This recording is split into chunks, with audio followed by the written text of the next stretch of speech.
The dawn had barely broken in Coimbra when Laura, with her brown eyes already marked by life at the age of 10, crept down the worn hallway of her home. The walls seemed to whisper the secrets of a happier past, but now they only echoed with the sounds of shouts and sobs. Her father, Roberto, a man once full of dreams and laughter, was now frequently slouched on an old sofa, his figure shrouded in alcohol fumes. Beside him, Bruna, the imposing figure of an abusive girlfriend, cast contemptuous glances that cut deeper than any words. "Shut up, Laura. It's none of your business," Bruna snarled, giving a venomous look to the timid girl who had only asked about breakfast. Roberto, his voice trembling from the drink, mumbled in agreement, his shaky hand seeking the comfort of the bottle instead of his daughter's hand. That morning, the atmosphere was particularly charged.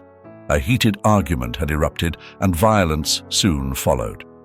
Laura huddled in a corner, watching every harsh word, every abrupt gesture, every scornful look, until a loud slap broke the fragile silence that had followed the verbal storm.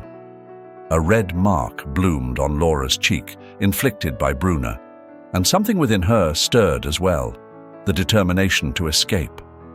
She waited, her heart beating wildly until the heavy snoring of her father and Bruna's grumbling filled the house. Then, with hands trembling not from fear but from urgency, Laura grabbed her small blue backpack, the one that held her most precious treasures, a fairy tale book that had once belonged to her mother, a faded photo of happier times, and the stuffed teddy bear that had been her silent confidant during the long, lonely nights. Laura slipped out of the house, not even looking back when the door closed with a surprisingly final click, not even when her small feet met the cool gravel path. With each step, she distanced herself from the house that had never been a home since Bruna's arrival, and every breath was a silent farewell to the pain and fear. Laura walked through the empty streets of Coimbra, her small steps echoing against the silence of the dawn. Her heart beat at a fast pace, a mixture of fear and anticipation as her eyes scanned every corner in search of refuge. The abandoned house stood at the curve of the road, its outlines darkened against the slowly brightening sky. With broken windows and a door hanging from just one hinge, it appeared as a spectre of desolation from the outside. Laura hesitated for a moment, but the cold wind that blew, ruthlessly poking through the gaps in her thin coat, encouraged her to proceed. "It can't be as bad as it looks," she murmured to herself, trying to infuse courage into her words as she pushed the creaky door with a timid push. Surprise awaited her inside the house. What had appeared as a forgotten shell from the outside revealed itself as an unlikely sanctuary within. The floor was covered in faded rugs that muffled her footsteps, and furniture covered in white sheets, like ghosts of a former life, seemed to invite her to rest. Who would have left all this here? Laura wondered aloud, her words breaking the silence as if calling the attention of the ghosts of the place. With trembling fingers, she removed one of the sheets, revealing a sofa that seemed to swallow the dust of time. She sat down and allowed herself to close her eyes for a moment, comforted by the soothing silence the house offered. The dawn light gently filtered in, casting golden beams that danced in the suspended dust in the air. The rays illuminated the walls, peeling them of their secrets, and Laura could see hand-drawn sketches covering the faded wallpaper. Ships in stormy seas, castles in clouds, and creatures smiling at her from a world only imagination could reach. "You seem like a good place to start anew," she said to the house, her voice small but full of determination. And in that moment, Laura realized that though alone, she was far from being helpless. The house, with its secrets and its silent history, became a quiet companion. Her father, upon noticing that his daughter had disappeared, chose not to search. As for him, he had rid himself of a burden. The dawn tinted the sky in shades of pink and orange as Laura, though tired, rose from the old couch that had served as her bed. The house, bathed in the soft morning light, seemed less intimidating and more an invitation to explore. Laura woke up to the soft glow of the morning light filtering through the broken windows of the abandoned house. The air was cool, and the silence around her felt almost comforting. She stretched, feeling the ache in her small muscles from the rough sleep on the dusty couch. For a moment, she allowed herself to forget the fear and tension that had been her constant companions.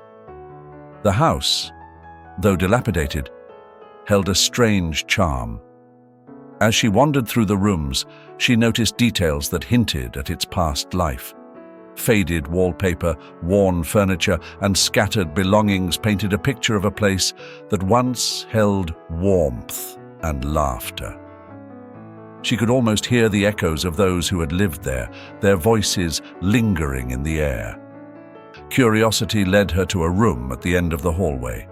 Pushing open the creaky door, she found what appeared to be a child's bedroom. The walls were covered with hand-drawn sketches, ships battling stormy seas, castles floating in the clouds, and fantastical creatures smiling down at her. Laura felt a pang of sadness for the child who had once dreamed within these walls. As she explored further, she noticed a loose floorboard near the corner of the room. Kneeling down, she pried it open with her fingers, revealing a small compartment. Inside, wrapped in an old cloth, was a bundle of money. Laura's eyes widened in disbelief as she carefully unfolded the cloth, revealing stacks of neatly arranged banknotes. This can't be real, she whispered to herself, the weight of the discovery settling in.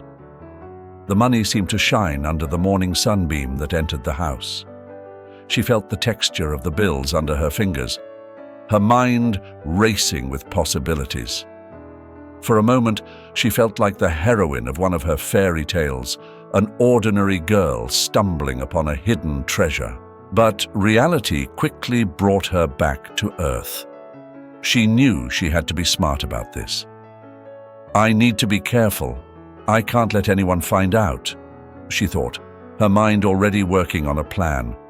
The money could be the key to a new life, a life far away from the past that haunted her. With her heart beating with renewed hope, Laura decided to stay in the house temporarily. It wasn't much, but it was better than where she had been. She concealed the money back in its hiding place and began to tidy up the room. She found an old broom and started sweeping away the dust and debris. The morning sun rose higher as Laura made her way to the local market in Coimbra. Her stomach growled with hunger, reminding her that she hadn't eaten since a hurried escape. She clutched a few crumpled bills from the hidden stash in her backpack, her heart pounding with a mix of fear and anticipation. The market was bustling with activity. Vendors shouted out their prices, and the smell of fresh produce filled the air. Laura's eyes darted around, taking in the vibrant scene while trying to avoid drawing attention to herself. She approached a fruit stand, her mouth watering at the sight of ripe apples. "How much for an apple?" she asked the vendor. The vendor, a kind-looking woman with grey hair, smiled at her. "For you, little one, it's free. You look like you could use a good meal." Laura hesitated, then accepted the apple with a quiet, "Thank you." She took a bite, savoring the sweetness. It was the first real food she'd had in days, and it felt like a lifeline. As she moved through the market, she felt eyes on her. She turned to see an elderly couple watching her. The man wore a worn straw hat, and the woman had a floral apron wrapped around her. Their faces were kind, but Laura's instinct was to be cautious. "Are you okay, dear?" the woman asked gently, stepping closer. Laura nodded, not trusting herself to speak. She knew she looked disheveled and out of place. The man smiled warmly. "My name is Jorge, and this is my wife Marta. What's your name?" "Laura," she replied softly, her eyes darting between them. "You look like you could use a place to stay," Marta said. "We have plenty of room and more food at home. Why don't you come with us?" Laura's heart raced. She wanted to trust them, but her recent experiences made her wary. "I don't want to be a bother," she mumbled. "Darling, you wouldn't be a bother," Marta reassured her. "It would be a pleasure to have your company." Laura hesitated, but something in their eyes told her they were sincere. She nodded slowly. "Okay," she said. "I'll come with you."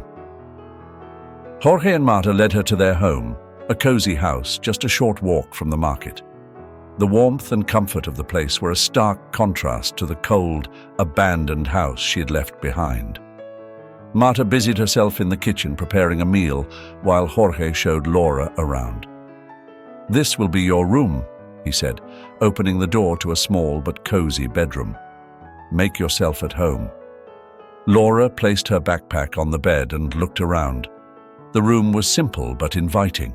She felt a wave of relief wash over her. For the first time in a long while, she felt safe. Over dinner, Laura began to relax.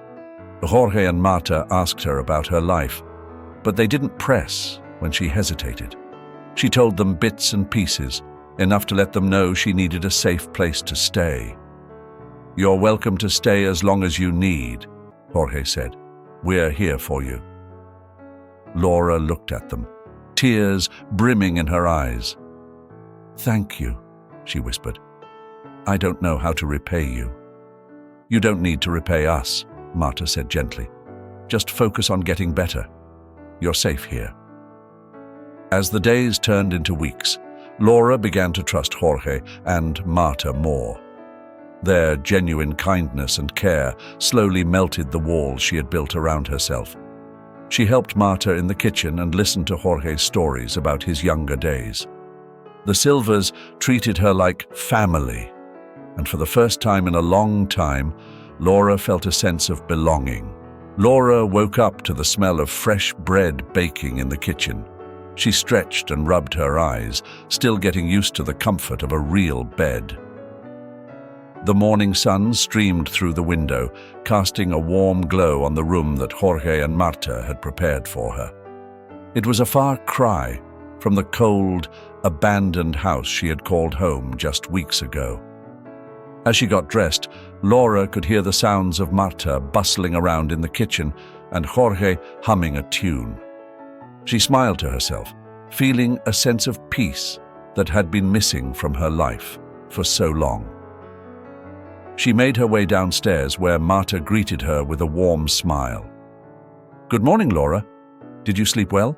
Marta asked, handing her a plate of toast and eggs. "Yes, thank you.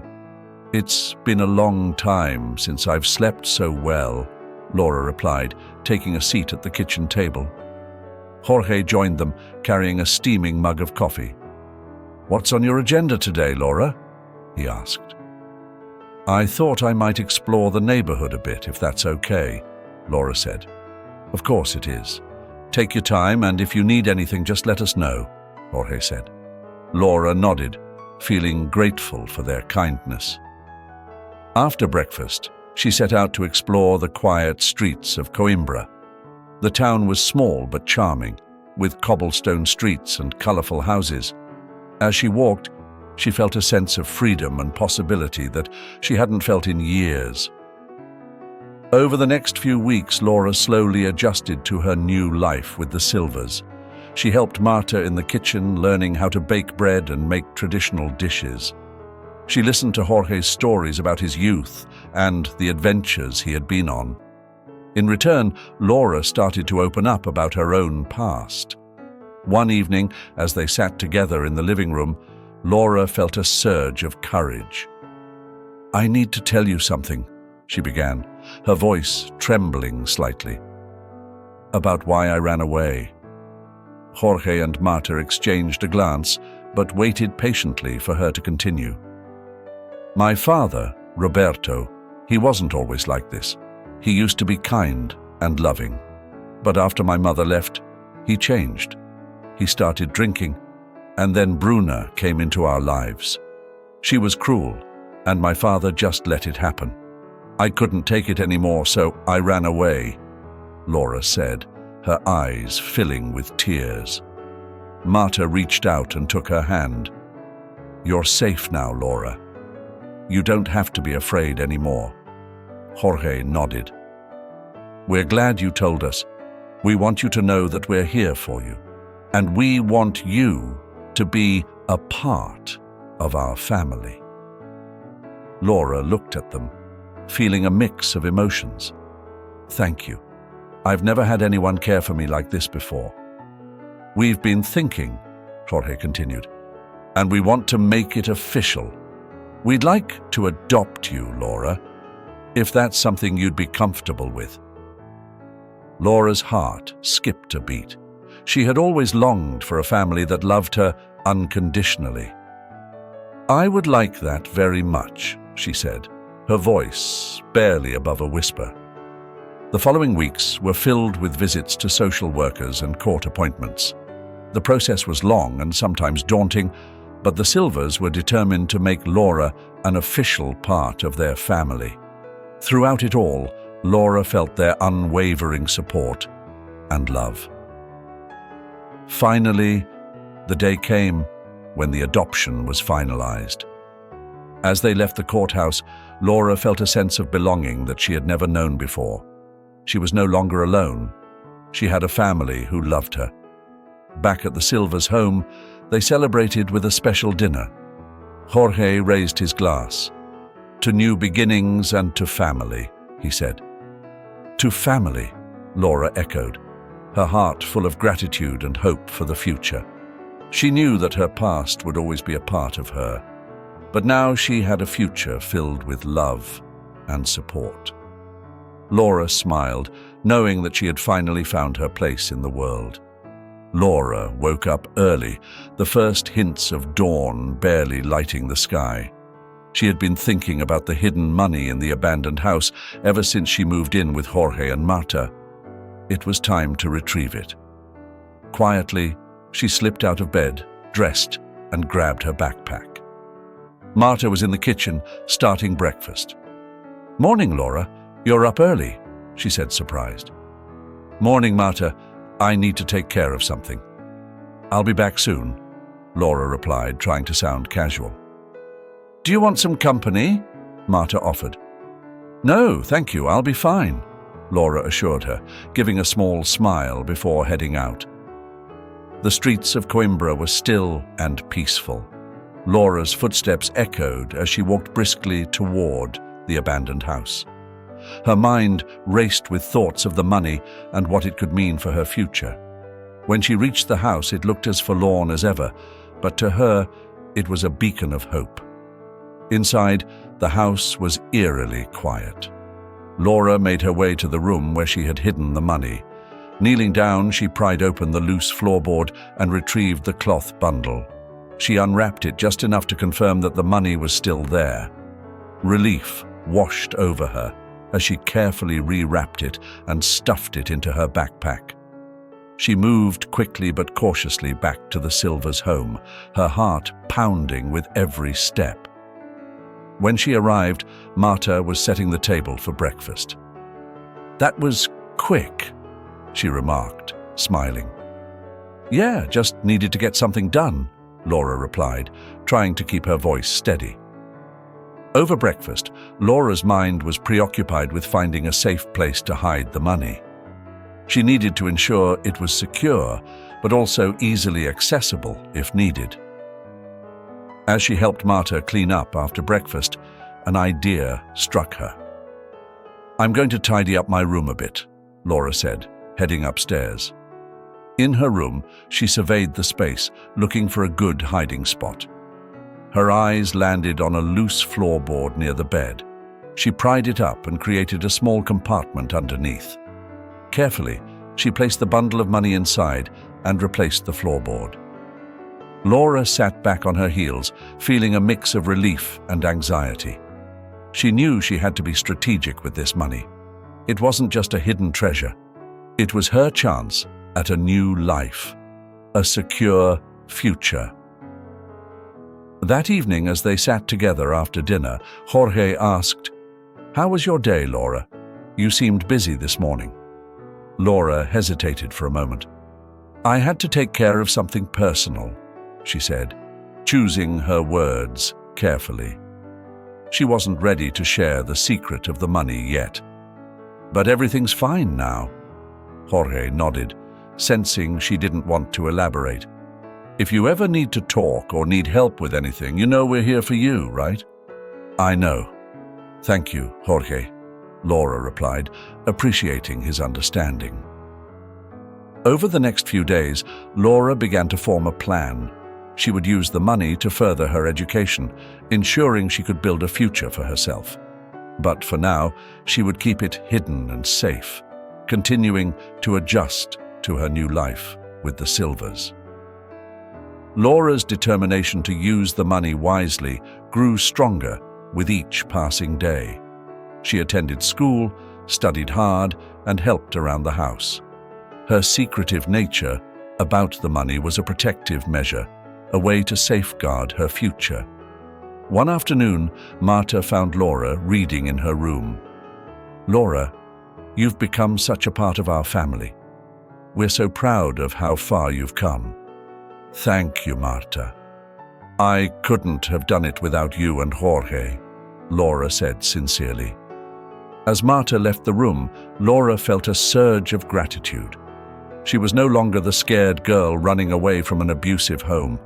She was part of a loving family with a hidden treasure that represented hope and a brighter future. The bell rang, signaling the end of another school day. Laura packed her books into her backpack, her mind already racing ahead to her next stop, the local library. Ever since she had started living with Jorge and Marta, her life had taken a turn for the better. The stability they provided allowed her to focus on her studies like never before. "See you tomorrow, Laura," one of her classmates called out as they left the classroom. "See you," Laura replied, giving a small wave. She hurried out of the school gates and made her way to the library, a place that had become her sanctuary of knowledge. Donna Elizabete, the librarian, greeted her with a warm smile as she entered. "Afternoon, Laura. Here for more books?" "Yes, Donna Elizabete. I need to find some materials for my history project," Laura said, heading straight for the shelves. "You're such a dedicated student. Keep it up," Donna Elizabete encouraged her. Laura nodded, already immersed in scanning the titles. She picked out a few books and settled at her usual table. The quiet hum of the library and the smell of old books brought her a sense of peace and focus. She delved into her work, losing track of time as she gathered information and took notes. When the library closed, Laura packed up her things and walked home. The Silvers' house, now her home, was filled with the comforting sounds of dinner preparations. Marta was in the kitchen, humming softly as she cooked, while Jorge read the newspaper at the dining table. "How was your day, Laura?" Marta asked as Laura walked in. "It was good. I spent the afternoon at the library working on my history project," Laura replied, taking a seat at the table. Jorge looked up from his newspaper. "You're always working so hard. We're proud of you. You know that?" Laura smiled. "Thanks, Jorge. I just want to do well." "And you are," Marta added, placing a steaming bowl of soup in front of her. "Eat up. You need your strength." Over dinner, they talked about their day. Laura shared some of the interesting facts she had learned, and Jorge told a funny story about a customer at his shop. As the weeks turned into months, Laura continued to excel in her studies. She became a well-known figure in the community, not just for her academic achievements, but also for her kindness and determination. Teachers praised her dedication, and her classmates often turned to her for help with their studies. At home that evening, Laura shared her aspirations with Jorge and Marta. "I want to become a lawyer," she said, her voice steady and determined. "I want to help those who can't help themselves." Jorge nodded, a proud smile spreading across his face. "We'll support you every step of the way, Laura. You have the drive and the heart to make a difference." Marta reached over and squeezed Laura's hand. "We believe in you. You've already come so far, and we know you'll achieve great things." With the Silvers' unwavering support, Laura began to plan her future. She researched law schools and scholarship opportunities, determined to make her dream a reality. The money she had hidden away would help. But more than that, it was the love and encouragement from Jorge and Marta that fueled her ambition. Laura excelled in her final exams, earning top marks and securing a place at a prestigious law school. The day she received her acceptance letter, she rushed home to share the news. "We did it!" she exclaimed, waving the letter in the air. "I got in!" Jorge and Marta embraced her, their pride and happiness evident. "We never doubted it for a second," Jorge said. "You've worked so hard, Laura. This is just the beginning," Marta added, tears of joy in her eyes. Laura felt a swell of gratitude. She knew that with the Silvers by her side, she could achieve anything. And as she looked ahead to her future in law, she was determined to make a difference, not just for herself, but for all those who needed a voice. The sun was setting over Coimbra as Laura walked home from the library, her arms full of law books. She had spent the past few years immersing herself in her studies, determined to make something of her life. Her hard work had paid off. She was known throughout the town for her dedication and intelligence. Teachers, students, and even local shopkeepers admired her perseverance. As she approached the Silvers' home, a sense of anticipation filled her. Today was a significant day. She pushed open the door and was greeted by the familiar, comforting aroma of Marta's cooking. "Laura, is that you?" Marta called from the kitchen. "Yes, it's me," Laura replied, setting her books down on the table. Jorge emerged from the living room, a broad smile on his face. "Come on, it's almost time," he said, leading her to the living room. There, on the coffee table, was a stack of legal documents awaiting signatures. Today, Laura would officially become their daughter. They sat down together, and Marta handed Laura a pen. "Are you ready?" she asked gently. Laura nodded, her heart pounding. "I've been ready for this for a long time." With steady hands, she signed her name on the final line. Jorge and Marta followed suit, and with that, it was done. Laura Martins was now officially Laura Silva. Tears welled up in Marta's eyes as she hugged Laura tightly. "We're so proud of you," she whispered. Jorge joined the embrace, his voice thick with emotion. "You've brought so much joy into our lives, Laura. We're honored to be your parents." Laura felt a surge of overwhelming gratitude and love. "Thank you for everything. I couldn't have asked for better parents." As they sat together, basking in the warmth of their newfound official bond, Laura felt a weight lift off her shoulders. She knew she was loved and supported unconditionally. Later that evening, after a celebratory dinner, Laura gathered her courage to share something she had kept hidden for years. She took a deep breath and looked at Jorge and Marta. "There's something I need to show you," she said.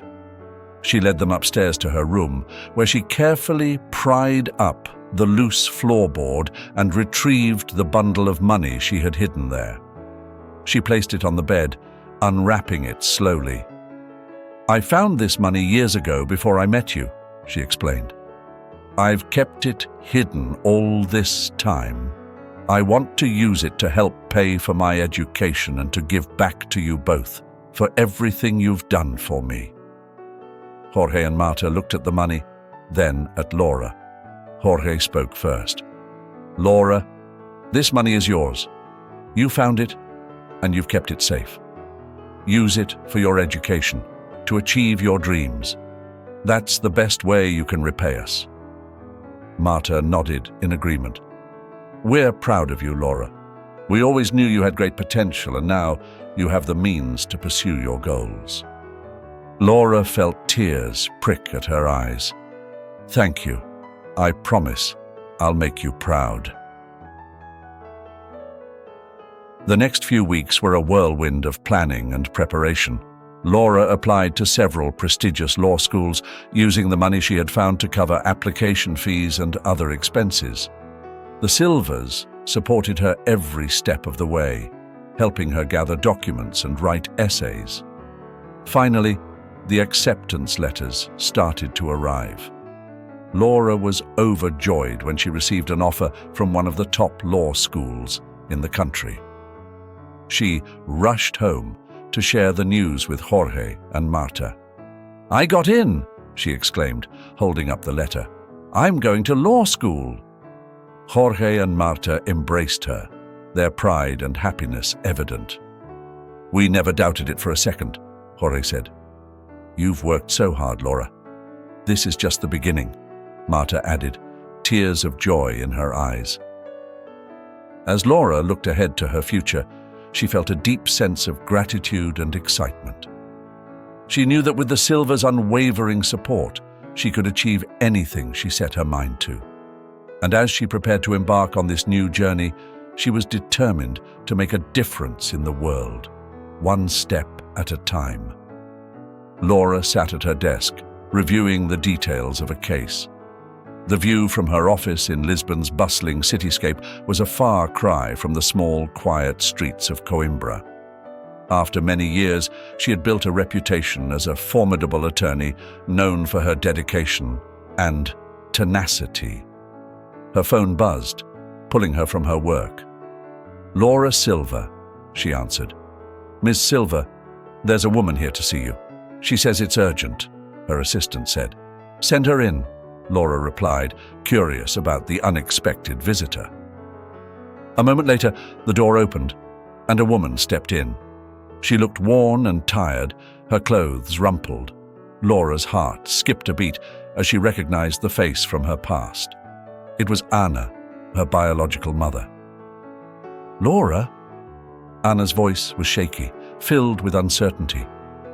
"Mum?" Laura stood, a rush of emotions flooding her. It had been years since they last saw each other. "What are you doing here?" "I need your help," Anna said, her voice breaking. "I've left him. I couldn't take the abuse anymore."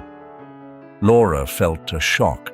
She had spent years building a life away from her past, but now it was standing right in front of her, asking for help. "Sit down. Tell me everything." Anna took a seat, her hands trembling. "His name is João. At first he was kind, but over time he became controlling and violent. I tried to leave before, but he always found me. This time I managed to get away, but I'm scared he'll come after me." Laura listened, her lawyer instincts kicking in. "We'll get a restraining order and find you a safe place to stay. But first, I need to know everything. Can you do that?" Anna nodded, tears in her eyes. "I can. Thank you, Laura. I didn't know where else to go." Over the next few hours, Laura gathered all the information she needed to build a case against João. She reached out to local shelters and arranged for temporary housing for Anna. As she worked, memories of her own escape from an abusive home flooded back, fueling her determination to protect her mother. When the initial arrangements were made, Laura sat back, looking at Anna. "We have a plan. You'll be safe, and we'll make sure he can't hurt you again." Anna's eyes were filled with gratitude.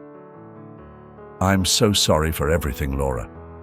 For not being there when you needed me." Laura took a deep breath. We can talk about that later. Right now, we need to focus on keeping you safe. Days turned into weeks as Laura juggled her demanding career and her efforts to secure Anna's safety. The restraining order was granted and João was served with legal papers. Anna began to settle into her temporary housing, starting therapy to deal with the trauma. One evening, after a particularly long day, Laura visited Anna. They sat together in the small living room of the shelter, the air thick with unspoken words. "Laura, I want to explain," Anna began, her voice trembling. "You don't have to," Laura said, though she knew they both needed to hear it. "I left because I was weak," Anna continued. "I couldn't handle what was happening with your father. And then, when things got worse with João, I felt trapped all over again. But I never stopped thinking about you." Laura nodded, her eyes filling with tears she hadn't allowed herself to shed. "I've spent years trying to understand why you left. It hurt, but I've built a good life, thanks to Jorge and Marta." "They sound wonderful," Anna said, a sad smile on her lips. "They are," Laura replied. "And now, I have the chance to help you, like they helped me." The conversation continued, both women sharing their pain and their hopes for the future. By the end of the night, a fragile bond had begun to form, built on a shared desire for healing and redemption. Laura sat in her office, the steady hum of activity outside her door, a familiar background noise. Papers were strewn across her desk, but her mind was focused on a different task. The legal proceedings had gone smoothly. João was now legally restrained from coming near Anna, and she had begun to settle into a new routine, slowly regaining a sense of stability. Laura had watched her mother make progress, but she knew the real challenge lay in rebuilding their relationship. A soft knock on her door pulled Laura from her thoughts. "Come in," she called. Anna entered, looking more composed than when she first arrived. "Ready?" Laura asked, giving her a reassuring smile. Anna nodded, her eyes betraying her nerves. "As ready as I'll ever be." The drive to Coimbra was quiet, both women lost in their thoughts. When they arrived at the Silvers' home, Laura took a deep breath and led Anna inside. Jorge and Marta were waiting in the living room, their faces kind but curious. "Jorge, Marta, this is my mother, Anna," Laura said, her voice steady. Jorge stood and extended his hand. "Nice to meet you, Anna. Laura has told us a lot about you." Marta smiled warmly. "Welcome, Anna. We've been looking forward to meeting you." Anna shook their hands, clearly moved by their kindness. "Thank you for having me, and for everything you've done for Laura." They all sat down, the atmosphere a mix of anticipation and awkwardness. Marta broke the ice by offering tea and biscuits, and soon the conversation flowed more naturally.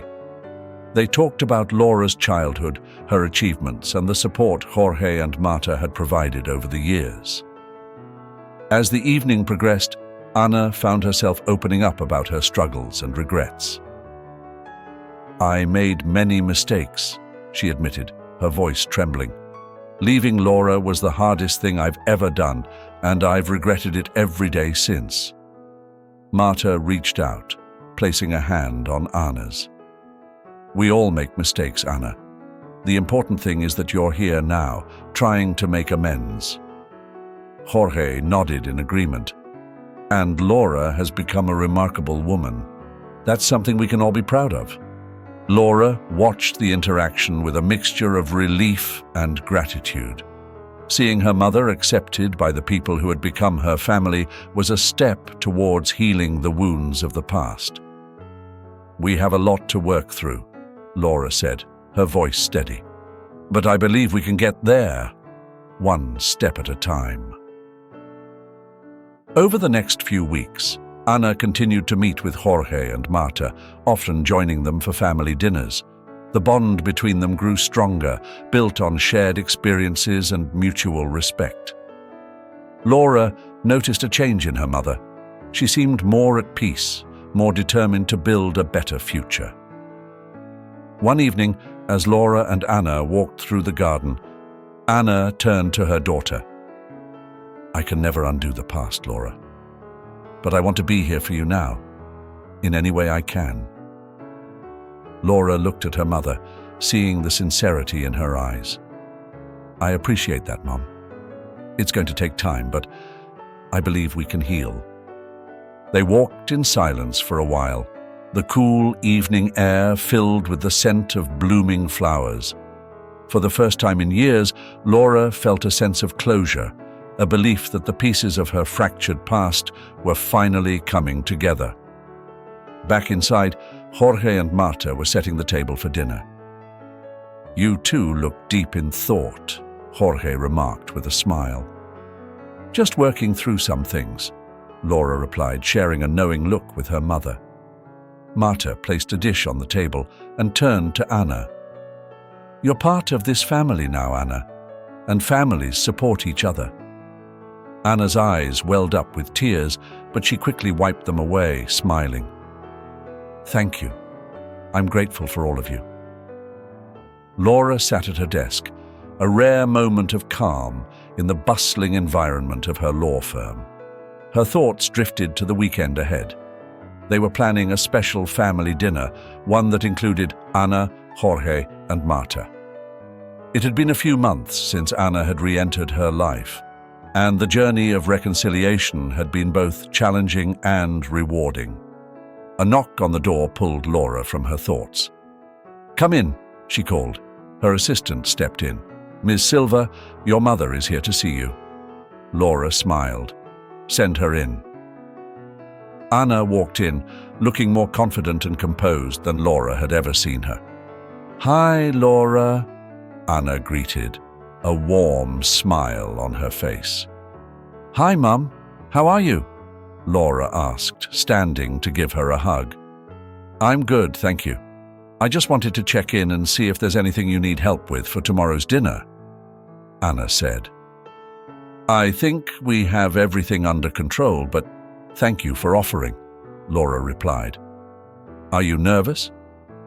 "A little," Anna admitted, "but also excited. I feel like things are finally falling into place." "They are," Laura agreed. "We've come a long way." The next evening, the Silvers' home was filled with the aroma of home-cooked meals. Jorge was busy setting up the grill in the backyard, while Marta and Anna worked together in the kitchen. Laura moved between rooms, helping where she could and soaking in the atmosphere of warmth and family. As they sat down for dinner, the conversation flowed easily. Stories were shared, laughter echoed through the house, and the bonds between them grew stronger. Laura watched her mother interact with Jorge and Marta, seeing genuine happiness in their faces. "Tell us more about your plans, Laura," Jorge said, looking at her with pride. "Well, the firm is expanding and I've been given more responsibilities," Laura said. "It's a lot of work, but I love it. And I'm also thinking about starting a pro bono program to help those who can't afford legal services." "That's wonderful," Marta said, her eyes shining. "You have such a big heart, Laura." Anna nodded. "You've always been driven and compassionate. It's one of the things I'm most proud of." "Thanks, everyone," Laura said, feeling a swell of emotion. "I couldn't have done any of this without your support." After dinner, they moved to the living room. Anna stood up, clearing her throat. "I just wanted to say something," she began, her voice steady. "I know I've made many mistakes in the past, and I can't change what happened. But I want you all to know how grateful I am for this second chance. Thank you for accepting me and allowing me to be a part of this family." Jorge raised his glass. "To new beginnings and to family. We're glad to have you with us, Anna." "To family," they all echoed, clinking their glasses together. As the evening wound down, Laura and Anna found themselves alone on the back porch, looking up at the stars. "It feels like a dream sometimes," Anna said softly. "It's real, Mom," Laura replied, "and it's only going to get better." Anna turned to her daughter, her eyes filled with gratitude. "Thank you, Laura, for everything. You've given me more than I ever thought possible." Laura smiled, a sense of peace settling over her. "We're in this together now. That's what family is for." In the days and weeks that followed, Anna became more integrated into the family. She found joy in simple routines and moments, and her relationship with Jorge and Marta flourished. They attended family gatherings, celebrated holidays, and supported each other through life's ups and downs. Laura's office, once a place of intense focus and ambition, now also reflected her personal growth. Photos of her with Jorge, Marta, and Anna adorned her desk, reminding her of the journey they had all taken together. One afternoon, as Laura prepared for a meeting, she received a call from Marta. "Just wanted to remind you about dinner tonight," Marta said cheerfully. "I'll be there," Laura replied, looking forward to it. As she hung up, Laura felt a deep sense of fulfillment. Her family, once fractured and distant, was now a source of strength and love. They had overcome their past and built a future together, united by bonds that had been tested and proven unbreakable.